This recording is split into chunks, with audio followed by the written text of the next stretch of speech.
할렐루야. 참으로 복되고 좋은 주일입니다. 오늘 말씀 사도행전은 누가복음에 이어서 이 지속되는 상황들이 어느 정도 겹쳐지게 되고 또 누가복음에서 못다한 그 내용들이 시작되는 부분이라 할 수 있겠습니다. 누가복음을 읽어보면 이 부분이 분명해지는데 오늘 1절에 보면 데오빌로라는 이 기록물을 받게 되는 주인공의 이름이 등장을 합니다. 누가복음 1장 3절에도 보면 데오빌로가 등장을 합니다. 모든 일을 구원부터 자세히 미루어 살핀 나도 데오빌로 각하에게 차례대로 써보내는 것이 좋을 줄 알았다라고 이야기를 하면서 이 데오빌로가 등장을 합니다. 그리고 오늘 또 데오빌라가 등장을 합니다. 예수께서 행하시며 가르치시기를 시작하신부터 택하신 사도들에게 성령으로 명하시고 승천하실 날까지 이를 기록하였다라고 하면서 이 기록에 대한 내용을 전반적으로 일단 설명을 합니다. 그래서 이 두 책 누가복음과 사도행전을 읽을 때 이 부분에서 이 누가복음과 사도행전이 가진 연속성을 우리는 자연스럽게 바라보게 됩니다. 누가는 예수님이 행하시며 가르치시기를 시작하심이라는 부분이 아마 누가복음에 해당되는 그 내용에서 승천하신 날까지라고 하면서 온통 이 복음의 내용은 예수님이 주인이심을, 주어이심을 분명하게 설명을 하고 있습니다. 물론 사도행전을 보면 이 이야기는 사도들의 사역이 중심 내용이죠. 그런데 사도행전에서의 분명한 주인공은 예수님이심을 우리는 알고 있습니다.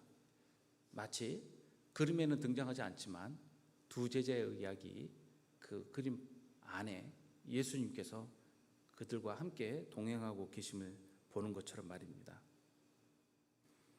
예수님은 승천하셨지만 사도들과 여전히 함께 계시고 예수님의 영이신 성령께서 그들을 이끌어 예수님을 증언하는 이 놀라운 복음의 사역을 할 수 있도록 역사하실 것입니다.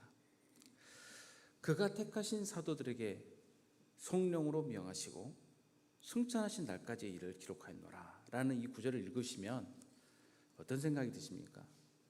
사도들에게 성령께서 명하시는데 이 성령께서 하시는 일이 택하신 것인지 명하신 것인지 전후로 우리가 보면서 그 포인트를 한번 고민해 볼 만한 지점인 것 같아요. 성령으로 명하심을 꾸밀 수도 있고 성령으로 택하심을 꾸밀 수도 있죠. 만약에 명하심이 맞다고 한다면 예수님은 언제 누구에게 이 명령을 하신 것입니까? 그래서 누가복음 24장 49절에 나온 말씀, 위로부터 능력을 입혀질 때까지 이 성에 머물러라 라는 이 말씀을 주신 명령이 아마 이 명령에 해당이 될 것입니다. 그러면 명령을 내리신 것 또는 그냥 내리신 것 사이에 어떤 차이가 있을까 고민될 수도 있습니다. 이 성경은 원본이 안타깝게 존재하지는 않아요. 우리들이 원본이 있고 이렇게 우리에게 읽어진 번역본이 있다고 생각을 하실 수 있는데 원본은 우리에게 손에 쥐어져 있지 않습니다. 원본이 없다는 이야기 아니라 원본이 오늘날 우리에게 전달되지 못하고 있다는 뜻이에요. 그럼 무엇이 전달되고 있습니까? 그 원본을 기록한 사본들이 연이어서 계속 전해져서 우리들 손에 있게 되죠.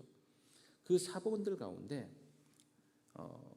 몇 가지의 많은 종류의 그 사본들이 있는데 그 가운데 배자 사본이라는 불리우는 이 서방 사본이 있습니다. 그 사본에 보면 이 사이에 그가 택하신 사도들 이 사이에 복음을 선포하라고 명령하신이라는 문구가 들어있는 것을 보게 됩니다. 아마도 주석적으로 이 성경 말씀의 이해를 분명하게 조금 더 제시하기 위해서 이 말씀이 들어있지 않는가라고 이해될 수가 있겠습니다. 그렇다면 이제는 제자들에게 명령되신 그 명령은 단지 성령을 기다리면서 예루살렘에 체류하는 것에 방점이 찍혀 있는 것이 아니라 만방에 부활하신 예수님을 증언하는 증인이 되라는 이 명령이 함께 이 안에 담겨 있다는 것을 우리가 이해할 수 있겠습니다. 그러니 택하신 사도들에게 복음을 선포하라고 명령하시고 그와 더불어 성령께서 임하실 때까지 또한 그 성령을 사모하도록 말씀하신 것이 이 말씀 내용이라고 볼 수 있겠죠. 승천하신 날까지라는 것은 여기 승천이라는 말 자체가 예수님께서 들려 올려지신다라는 이 말씀으로 이해할 수 있기 때문에 예수님께서 승천하신 것이 결국 하나님에 의한 일임을 우리가 볼 수가 있습니다. 그가 고난받으신 후에 또한 그들에게 확실한 많은 증거로 친히 살아계심을 나타내사 40일 동안 그들에게 보이셨다라고 말씀을 하십니다. 40일이 강조되어 들어가 있어요. 이 40이라는 숫자가 성경에 참 많이 나오죠. 부활하신 예수님께서 40일 동안 나타나셨다는 말씀이 일단 매일매일 40일 동안 보이셨다라는 말로 이해되기보다는 40일 동안에 수시로 제자들에게 보이시면서 가르치셨다라는 것을 우리가 알 수가 있는데요. 40은 하나님과 동행하면서 그 임재에 참여하는 기간으로 성경에서 보통 많이 제시되고 있습니다.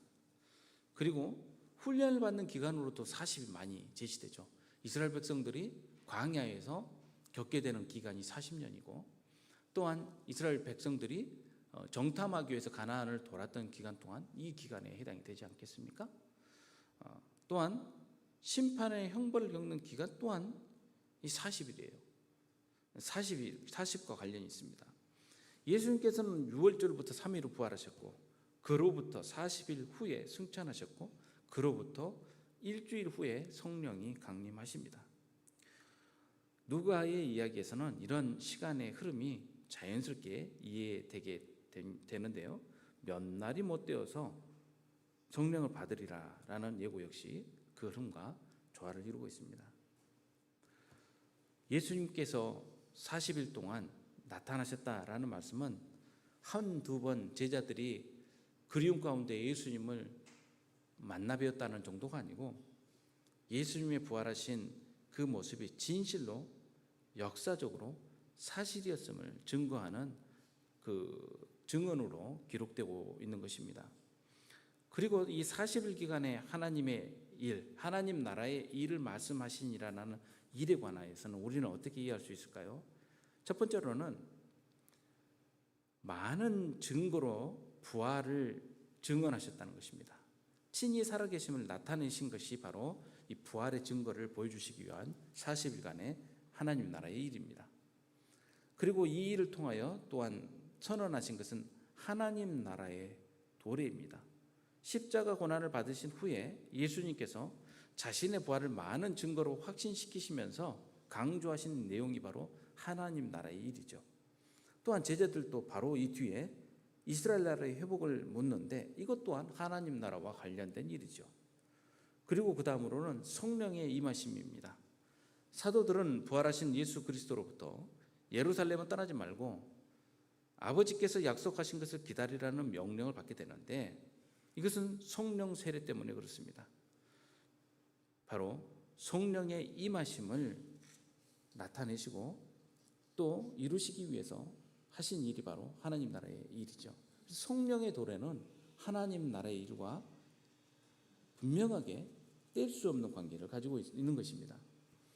이제 사도와 함께 모이사 그들에게 분부하여 이르시되 예루살렘을 떠나지 말고 내게서 들은 바 아버지께서 약속하신 것을 기다리라 라고 말씀하십니다. 약속하신 것은 누가복음 24장 49절에 나온 것처럼 그 성령을 부어주신다는 예수님의 그 약속이 다시 한번 여기서 강조되고 있는 것이죠. 그리고 성령 강림이 갑작스럽게 일어난 일이 아니라는 것을 다시 우리에게 분명하게 말씀하고 있는 것입니다. 성령과 관련돼서 5절 말씀은 이렇게 설명을 하고 있습니다. 요한은 물로 세례를 베풀었으나 너희는 몇 날이 못되어 성령으로 세례를 받으리라 하셨느니라. 세례라는 부분에 있어서 지금은 이제 세례를 설명드리는 그 시간은 아니지만요, 성령과 세례는 뗄 수 없는 관계를 갖고 있어요. 어떤 분들은 이것을 분리해서 설명하는 분들이 있습니다. 물세례가 따로 있고 성령 세례가 따로 있으니 물세례를 받았다 하더라도 성령 세례를 받지 않으면 안 된다라는 말을 하시는 분들이 있습니다. 이것은 제가 보기에는 대단히 부적절한 설명이에요. 물세례와 이 성령 세례를 따로 뗄 수도 없고, 그렇다고 이것을 하나로 볼 수도 없습니다. 이것은 매우 복합적인 역사예요. 그래서 물세례를 받았다 해서 말씀대로 성령 세례를 당연히 받는 거로 봐서도 안 될 것이고, 물세례만 받고 성령 세례를 따로 받아야 된다고 이해할 수도 없어요. 그러면 물세례 없이 성령 세례의 임재가 있을 수 있는가? 이 부분도 하나님께서 역사하실 때 가능할 수 있는 일이죠. 그러니 물세례와 이 성령 세례를 따로 떼놓는 것이 아니라 이것은 유비로 봐야 됩니다. 물세례를 통하여 우리가 거듭남을 하나님 앞에서 우리가 예식을 통하여 우리가 체험하는 것처럼, 그렇죠? 물세례는 무엇입니까? 우리가 하나님의 자녀로서 옛사람은 죽고 하나님 안에서 다시 살아남을 그 예식을 통하여 분명하게 경험하고 내가 결단하는 것 아니에요? 그래서 물세례는 굉장히 중요하죠. 세례 받는 것을 가볍게 여기서는 안 됩니다. 그런데 그때 그 순간에 성령께서 동시적으로 임재하실 수도 있고 시차를 두고 임재하실 수도 있죠. 성령 세례 또한 무엇을 유비로 알려주고 있습니까? 물세례처럼 옛 창조물로서 내가 아니라, 육신에 거하는 내가 아니라 이제는 성령으로서, 성령의 사람으로서 새로운 피조물로서 새 언약 가운데 새로운 일을 이룰 수 있다는 것을 알려주는 것 아니에요? 그래서 물세례와 함께 성령 세례가 유비적으로 이 시간에 이 말씀에서 설명되고 있는 것입니다. 그들이 모였을 때 예수께 여쭈어 이르되, 제자들이 질문합니다. 제자들이 뭐를 질문합니까? 주님, 이스라엘 나라를 회복하심이 이때이니까 아니. 굉장히 많은 질문들이 있었을 것인데 이 질문이 유독 예수님의 약속과 관련되어서 또 성령과 관련되어서 질문이 되고 있어요. 자, 성령께서 임하시면 모든 것이 새롭게 될 것입니다. 그러면 이들이 가장 궁금해한 것은 뭐냐면 이스라엘 나라의 회복이에요. 자, 이스라엘 나라의 회복을 우리는 1차적으로 역사적이며 시대적인 이스라엘을 이야기할 수도 있어요. 일단 이 부분이 굉장히 클 겁니다. 그들이 겪고 있는 현실은 매우 비통하고 매우 어려운 현실이기 때문에 그렇습니다. 로마에 의해서 식민 통치를 받는 것도 그렇고, 부적절한 왕에 의해서 강압적인 통제를 받는 것도 그렇고, 그들의 삶이 고통 가운데 놓여 있는 것도 그렇습니다. 오늘날 우리들이 생각하는 것과는 차원이 다른 갈급함이 이들 가운데 있었어요. 어떻게 보면 지금 현재 시대는, 저는 그렇게 생각을 합니다, 인류 역사상 가장 황금기를 지나고 있는 것이 아닌가. 앞으로는 더 좋은 세상이 올까에 대해서는 저는 물음표입니다. 이제 오히려 예수님의 재림, 그리고 이 땅에 새롭게 도래할 하나님 나라를 더 갈급해야 될 시기가 온 것이 아닌가라고 저는 그렇게 생각을 하고 있습니다. 그때 당시는 그들은 얼마나 힘들었을까요? 매일매일이 그들 가운데 고통의 순간이었을 것이고 절망의 순간이었을 것입니다. 먹고 사는 것, 자유롭게 숨쉬며 살아가는 것, 행동하는 것, 그 모든 것이 억압 가운데 있었기 때문입니다. 그래서 그들은 애가 탄 심정 가운데 예수님께 묻습니다. 주님, 언제 그러면 이 땅을 회복하실 것입니까? 예수님의 대답은 분명합니다. 때와 시기는 아버지께서 자기의 권한에 두셨으니 너희가 알 바 아니요. 말씀이 굉장히 단호하면서 또 듣는 제자들로 하여금 이게 뭐랄까, 낙심되게끔 될 것 같은 그런 느낌이 확 드는 이 말씀이시죠. 특정한 때 하나님 나라의 도래는 언제 완성이 됩니까? 그 시작은 성령으로 말미암아 시작이 돼요. 그러나 그 완성은 예수 그리스도의 재림으로 말미암아 완성이 됩니다. 그러니 하나님 나라의 시작은 이미 성령을 통해서 이루어지기 시작을 합니다. 그러니 이 앞에서 말씀하신 성령과 더불어서 하나님 이 이스라엘 나라의 회복은 굉장한 관계성을 가지고 있어요. 그렇지만 그 완성은 예수님의 재림입니다. 그래서 회복이라는 단어의 마침표는 예수님의 재림과 관련이 있기 때문에 때와 시기는 아버지께서 자기의 권한에 두셨다라고 말씀하고 있는 거예요. 이렇게 분명하게 성경에서 이야기하고 있는데도 그 날이 언제다라고 말하는 사이비 이단들이 있고 지금도 있고 앞으로도 끊이지 않을 것이고 그 말에 귀가 펄럭이는 사람들이 지금도 있고 앞으로도 끊이지 않을 것입니다. 말씀을 성령과 더불어서 믿음으로 받아들이지 않기 때문에 이런 일이 벌어지는 겁니다. 그리고 자신의 욕망을 충족시키는 도구로서 쓰고 있기 때문에 이런 안타까운 일이 벌어지는 것입니다. 하나님 나라, 그 왕국의 도래는 성령과 밀접하게 연관되어 있습니다. 예수 그리스도의 왕적 통치로 나타나는 하나님 나라는 예수 그리스도를 통하여 우리 가운데 임하신 성령님을 통하여 이루어지고 실현되게 됩니다. 성령이 임하실 때 사탄의 나라에서 해방되는 하나님 나라의 백성들, 하나님 나라에 들어간 제자들이 권능을 받고 예수 그리스도의 증인으로서 그 권세로 살아가게 되기 때문입니다. 오직 성령이 너희에게 임하시면 너희가 권능을 받고 예루살렘과 온 유대와 사마리아와 땅끝까지 이르러 내 증인이 되리라 하시니라. 이 8절 말씀을 우리는 참 많이 암기를 하죠. 그리고 고백을 합니다. 성령이 너에게 임하시면 위에 계신 성령께서 낮은 이 자리로 임재해서 이동을 하십니다. 이것은 우리들에게 오시는 성령님의 역사적 사건을 매우 가깝게 지금 보여주고 있는 내용인데요. 성령을 받게 되면 이루어지는 일은 뭐냐면 증인이 되는 일이에요. 여러분 성령 받으셨습니까?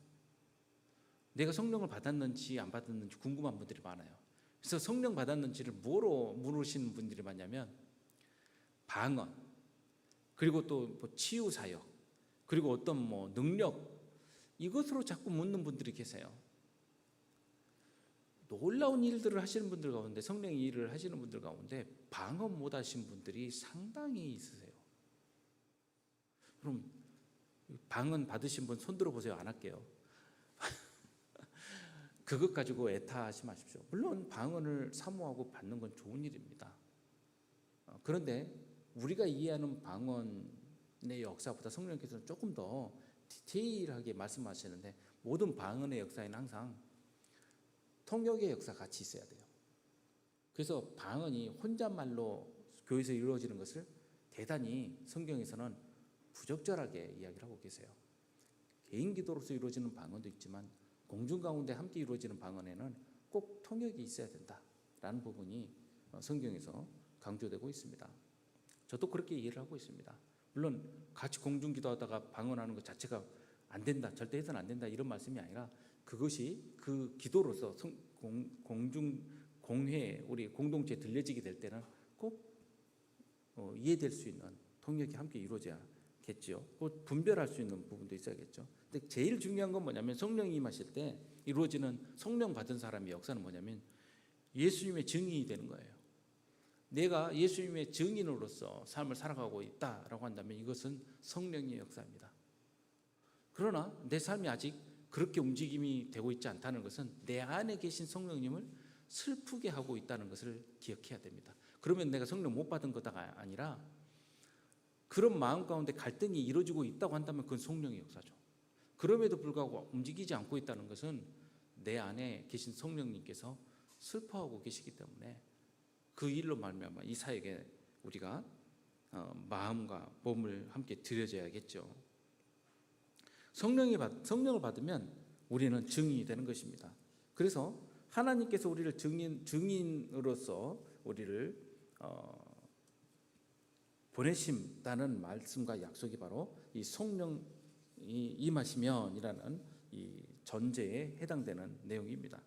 이 말씀을 마치시고 성령에 대해서 말씀을 하시고 난 뒤에, 그리고 그들이 보는데 올려져 가시니 구름이 그들을 가리어 보이지 않게 하더라. 예수님께서 마지막으로 주신 말씀은 뭐예요? 승천하시기 전에 주신 말씀은 대사명은 증인으로서의 사명이에요. 전도의 사명이에요. 그래서 교회 공동체, 믿음의 공동체가 가진 최고의 사명은 무엇입니까? 바로 이 전도의 사명이에요. 그래서 전도의 사명이 이루어지지 않는 교회, 그 교회는 교회라기보다는 믿는 사람들의 친교 모임이라고 할 수 있겠네요. 그러면 완성되지 못하고 있는 거예요. 전도의 사명이 성령의 역사로 말미암아 우리 믿음의 공동체에 강하게 역사하시고 우리 또한 함께 응답할 수 있는 저희 공동체가 되기를 주님의 이름으로 축복합니다. 이 말씀 마치시고 보는데 올라가셨다라는 이 말씀에 이제 뒤로 계속 연이어 나오는 단어들이 나와요. 본다라는 단어예요. 9절에서도 본다, 10절에서도 본다, 11절에서도 본다인데 11절에는 무려 2번이나 쓰여집니다. 여러분 성경 읽을 때 이런 게 눈에 잘 들어오시나요? 보시면 이 말씀을 마치고 그들이 보는데 우리도 보고 있죠. 뭘 보고 있습니까? 성경 말씀을 보고 있어요. 그런데 이 말씀은 글자로서만 존재하는 것이 아니라 이 볼 때 우리 눈에도 무엇이 보여져야 되냐면 이 장면이 펼쳐져야 돼요. 이 일을 하시는 분이 누구시냐면 성령님이세요. 그냥 문자로만 끝나는 것이 아니라 이 글자가 성경에 있는 말씀이 살아 역사하도록 하시는 분이 성령님 아니십니까?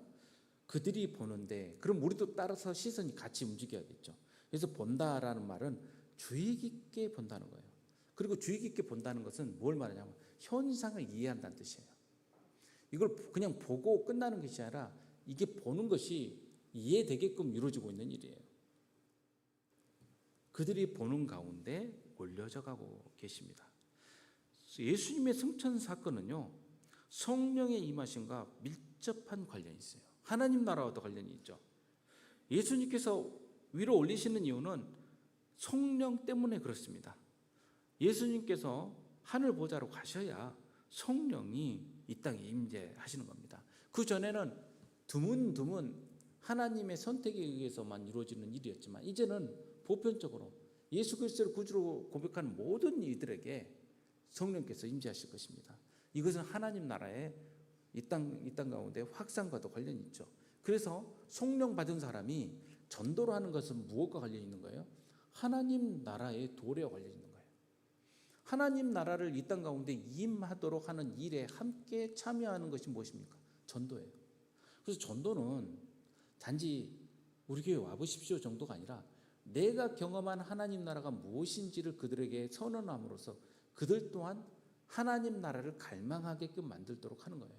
그리고 하나님 나라의 백성으로서 새롭게 태어나도록 하는 것이 이 일입니다. 그런데 성령 아니고는 이루어질 수 있는 일이 아니에요. 뭐 전도를 조금 세게 일으키기 위해서 교회들이 쓰는 방법들이 있잖아요. 주로 상품을 많이 제시하죠. 저도 약간 그런 부분을 청년회에서 한 적이 있어요.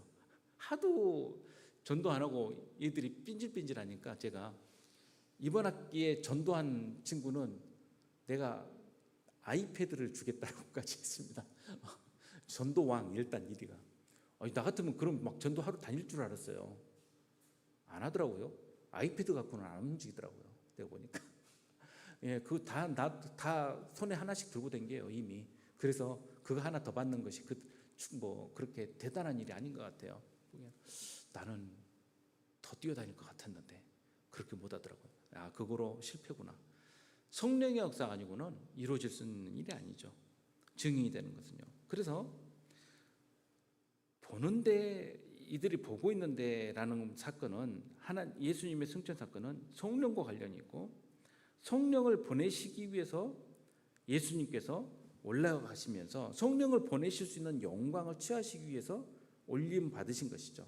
그래서 요한복음 16장 7절에 내가 떠나가지 아니하면 보혜사가 너에게 오시지 아니하실 거라고 말씀하고 있는 것이죠.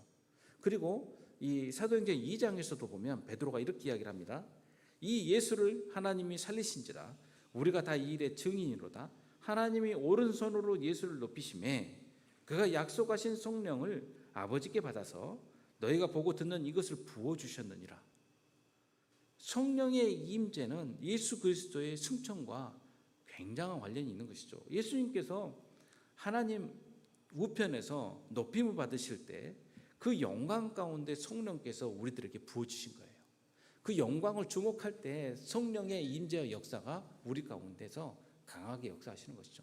그러니 성령과 함께 역사하시는 분은 누구십니까?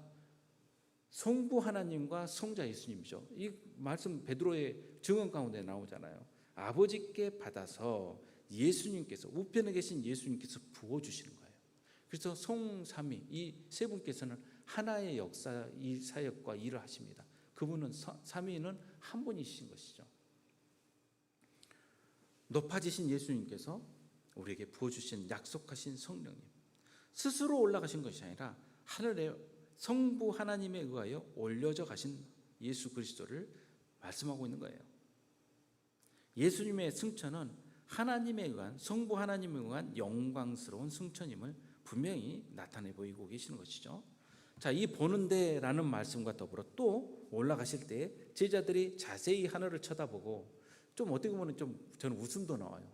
예수님께 올라가시는데 첫째 구절에서 보는데 빤히 쳐다볼 때, 그리고 두 번째 구절에서 또 하늘을 계속 눈이 빠지라고 쳐다보고 있으면서 목이 떨어지라고 쳐다보고 있는 이 장면. 그런데 얼마나 그 쳐다보고 있을 때 심각하게 그것만 주목하고 있었는지, 예수님의 이 승천 사건만 주목하고 있었는지 저 같아도 그랬을 것 같아요. 아니, 예수님께 승천하신 사건을, 승천하셨네, 이제 우리 갈 일 갑시다, 이렇게 되겠어요? 예수님께서 올리셔서 보이시지 않을 때까지 계속 주목해서 보고 있는 것 아니에요. 저 같아도 그랬을 거예요. 근데 뒤에 예수님이 또 연상이 돼요. 천사들이 뒤에 있었어요.